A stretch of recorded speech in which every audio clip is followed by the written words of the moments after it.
Stop being such a jerk. How to get people to like you. I'm Chris Cooper. This is Run a Profitable Gym, and I haven't always been this likable. Today, I'm going to give you 3 big topics: how to stop being unlikable, how to get people to actively like you, and then we're going to talk about the 5 levels of influence. Look, this is important stuff because you're a knowledgeable, caring subject matter expert. But if people don't like you, they won't come to your gym or they'll leave too quickly to change their own lives. It's hard to always be likable, but today I'm going to give you some tips on how to do it, how I got over being pretty much unlikable in my gym, and what this all means for you long term. If you want more info and support, go to gymownersunited.com to join a group with thousands of the world's top fitness entrepreneurs. Now let's start with the story. If you're a physician, how do you make sure that nobody's going to sue you for malpractice? Well, of course, the insurance companies have done a lot of research on this. And what they found is that people sue almost every physician except for the physician that they like. That's right. Your technical expertise matters less than your bedside manner when it comes to determining if you're going to get sued by a client for malpractice. Now, in the fitness world, we don't get sued for malpractice, but people do vote with their wallets. And if they don't like us, they will leave.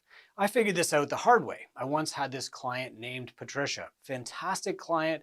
I liked her. We worked together every Tuesday and Thursday after she got done with her job at about 4:30 in the afternoon. And Patricia, would come in, and she came in for years to do personal training, even when she had overuse injuries from her job, and her physician or her physiotherapist told her, stop working out at that gym, just rest and let things recover. The problem was that with 2 half-hour sessions a week, she wasn't getting a lot of fitness gains. And so she wasn't really losing weight because she had a stressful job and she was still eating poorly.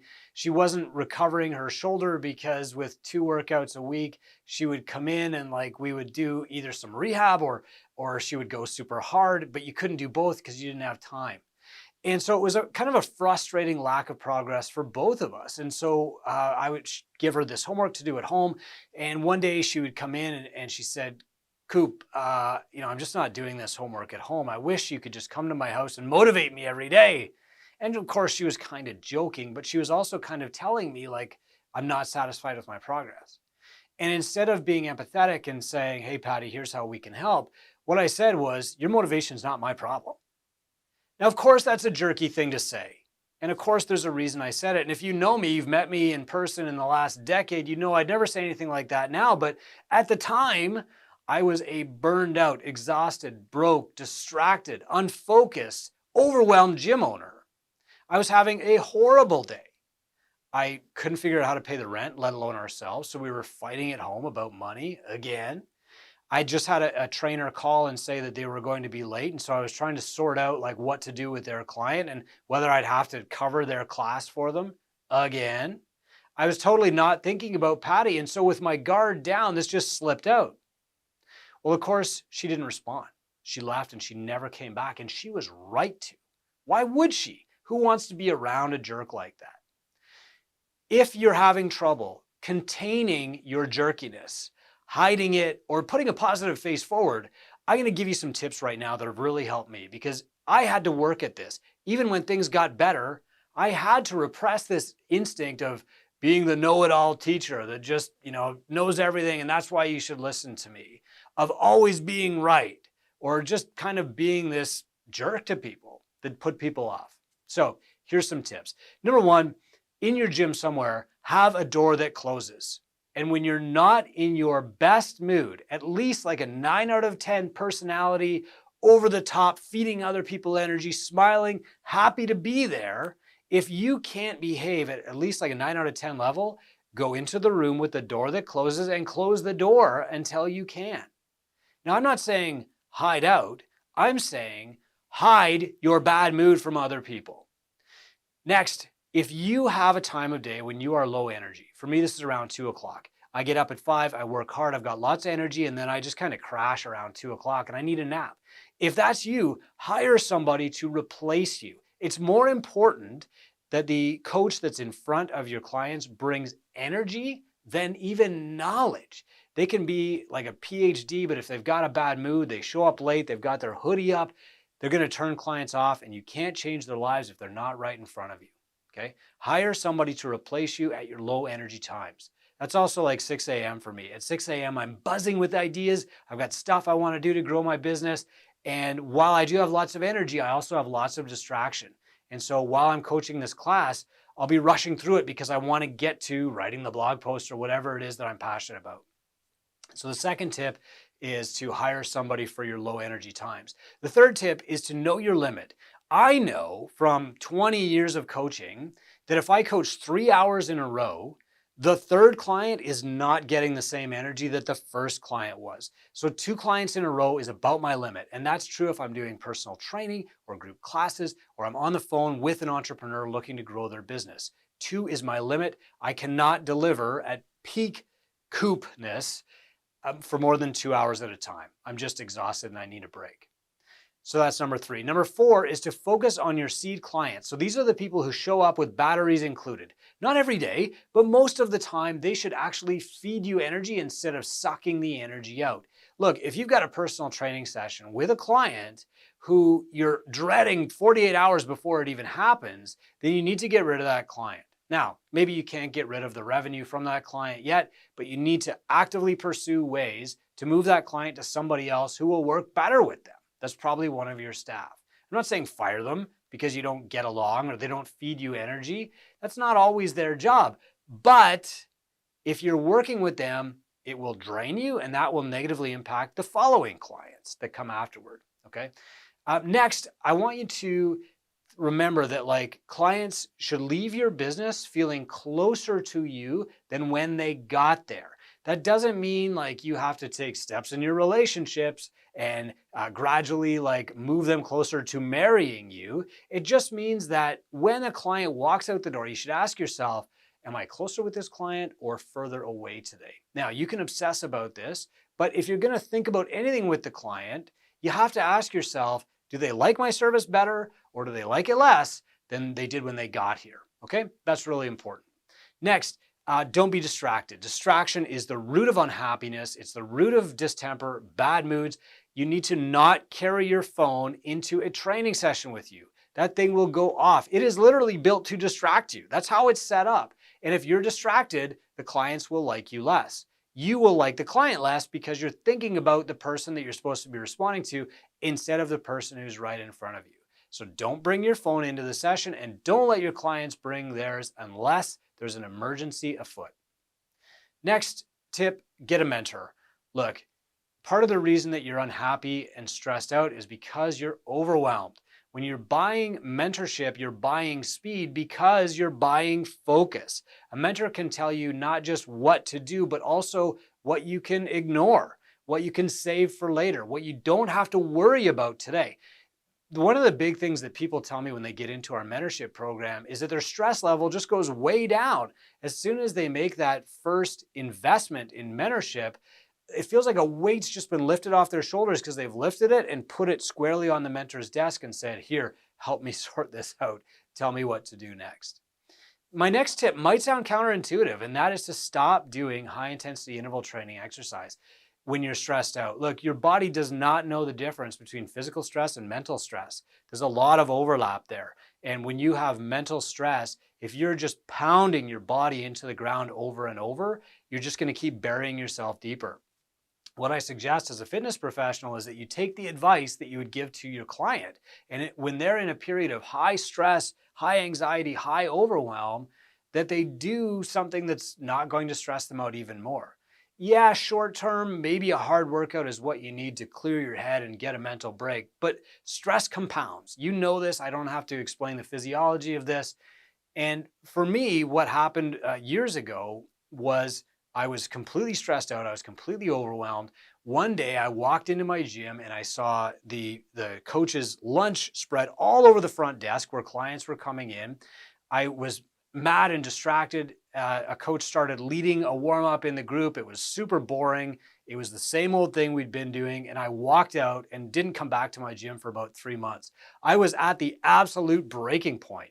What did I do? I went out and rode my bike. I let my fitness slip for 2 or 3 months, knowing that I had another 50 years ahead of me because I needed that break. And so it might be time to take a break from HIIT if you're an overwhelmed and stressed out gym owner.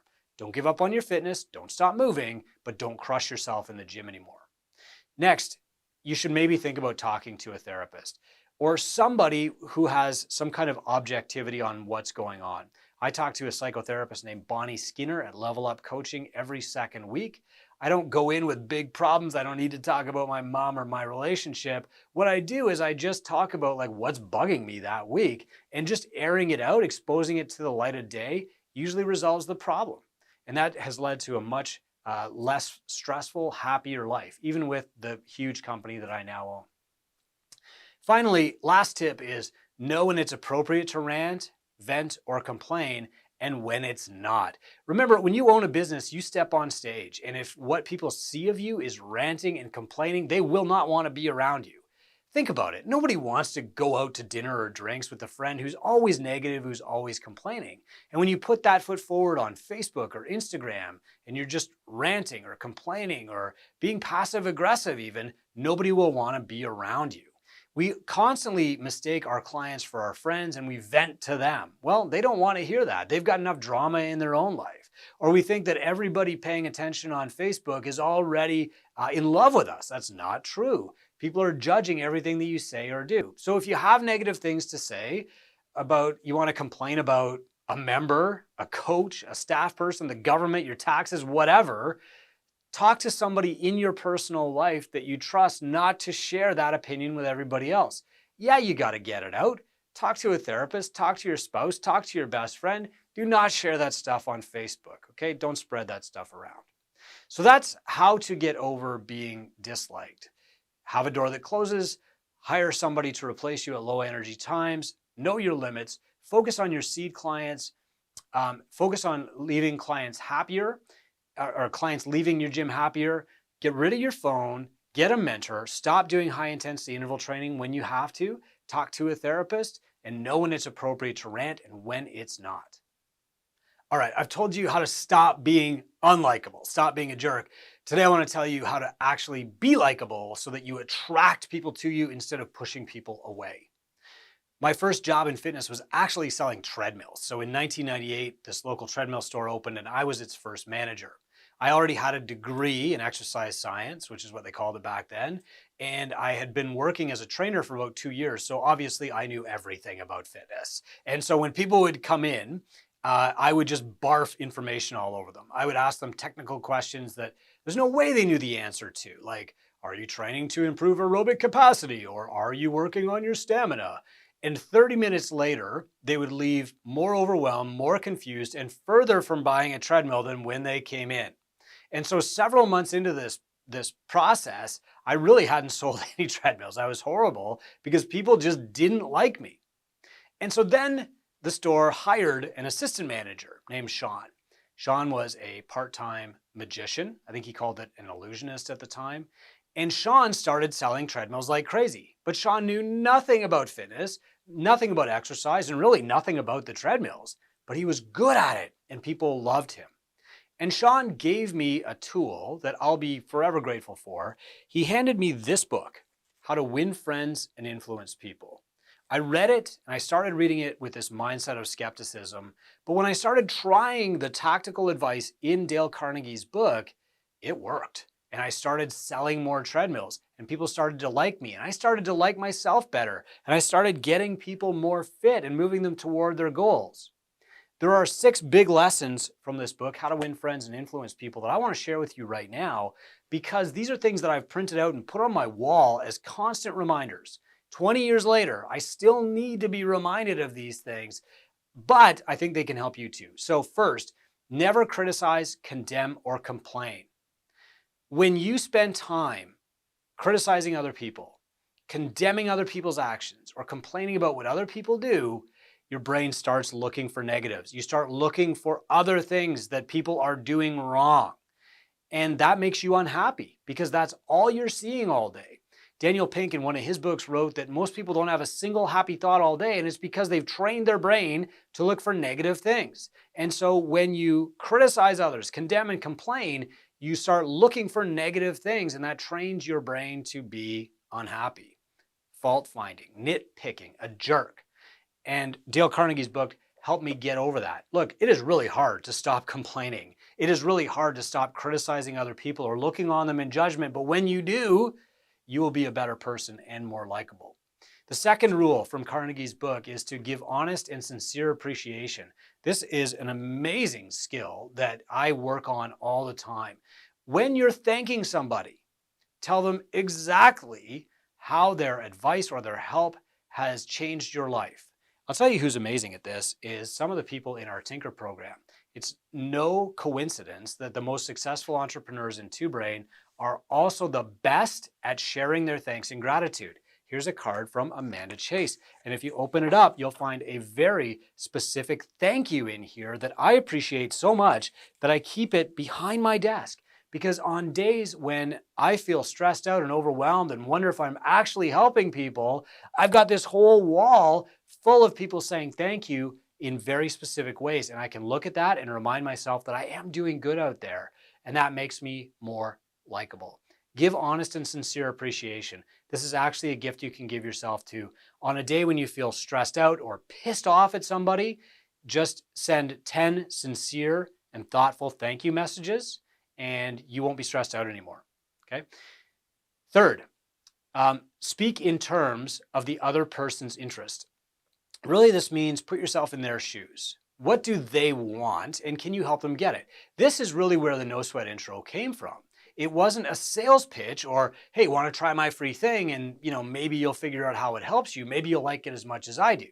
Instead, the no sweat intro is you being empathetic enough to say, how can I get this person to the goals that they want? And understanding exactly what they want. They don't come in your door because they want to buy CrossFit or they want to try Pilates. They come in your door because they've got a problem that they hope you can solve. They know that you've got a toolkit that they don't have. And maybe that toolkit is CrossFit, or maybe that toolkit is boot camp or kettlebells or whatever, but they're trusting you to have the tools and you to tell them what to do based on what they need to do to get to their goals. So speak in terms of the other person's interest and constantly frame it as that. We are doing this today because it will help you get to this goal. Teaching the why is such a foundational part of coaching that it should be the first thing that every single coach learns is how to frame what you're doing in terms of the other person's why, okay?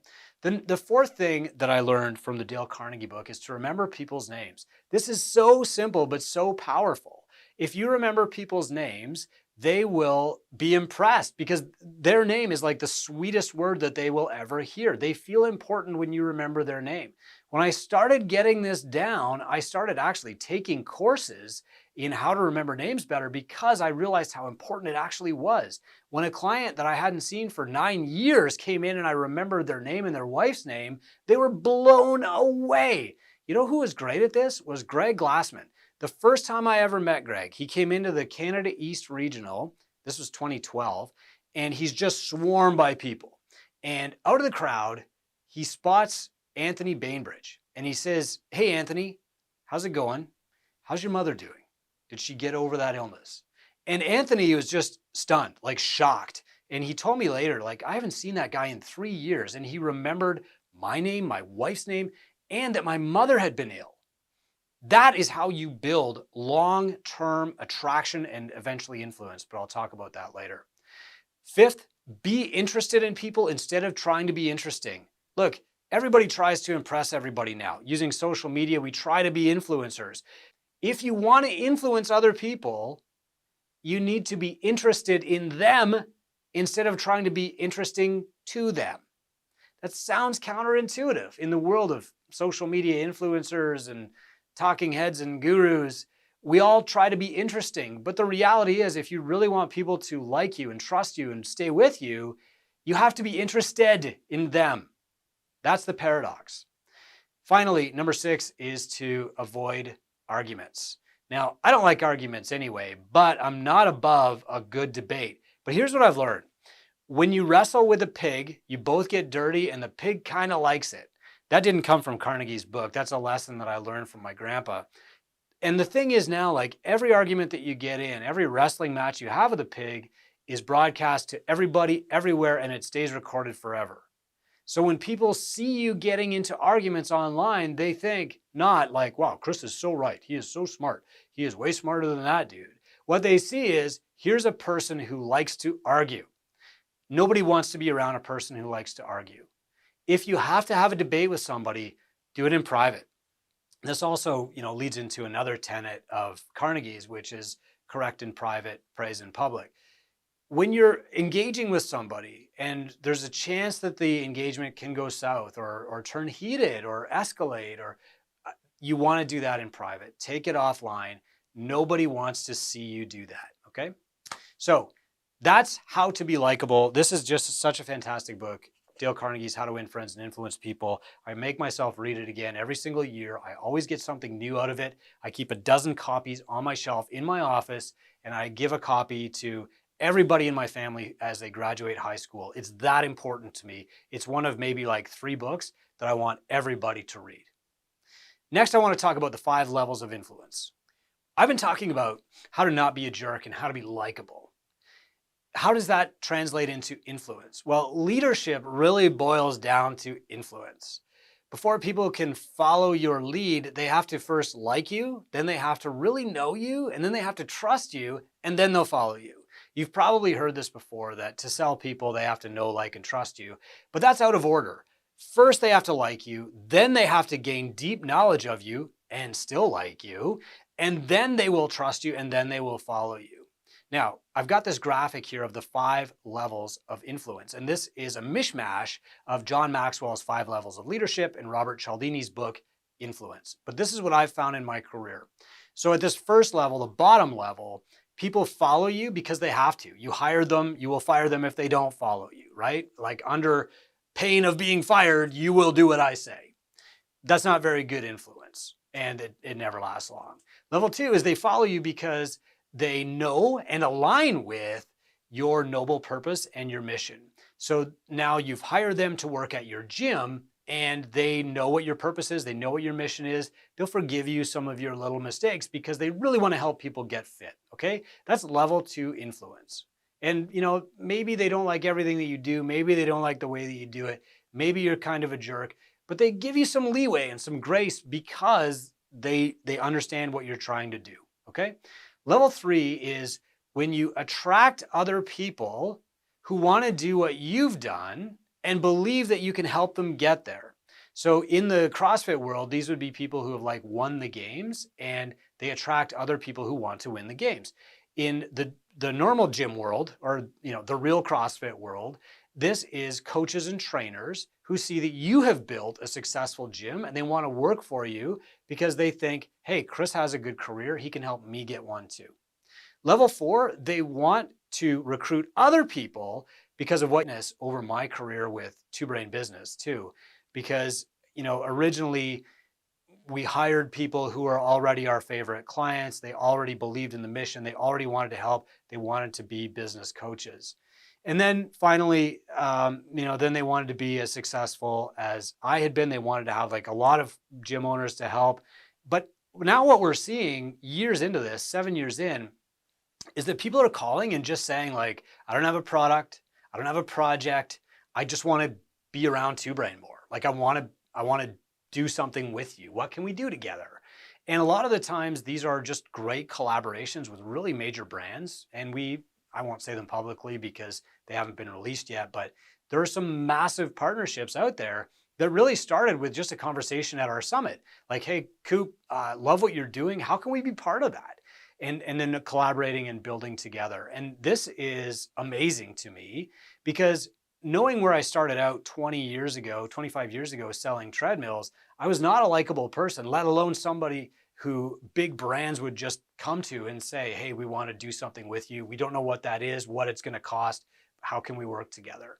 It's really taken a lot of practice. It's meant overcoming being unlikable, training myself to be more likable and liking myself better in the process. And then finally, understanding how to have good influence without undermining your brand, your entire business, and yourself. I'm Chris Cooper. This is Run a Profitable Gym. And if you want to chat more about this, go to gymownersunited.com, where I I'm always around just to answer questions and provide as much free advice as I possibly can for those who are not yet ready for our mentorship practice. Thanks, take care, and grow your gym.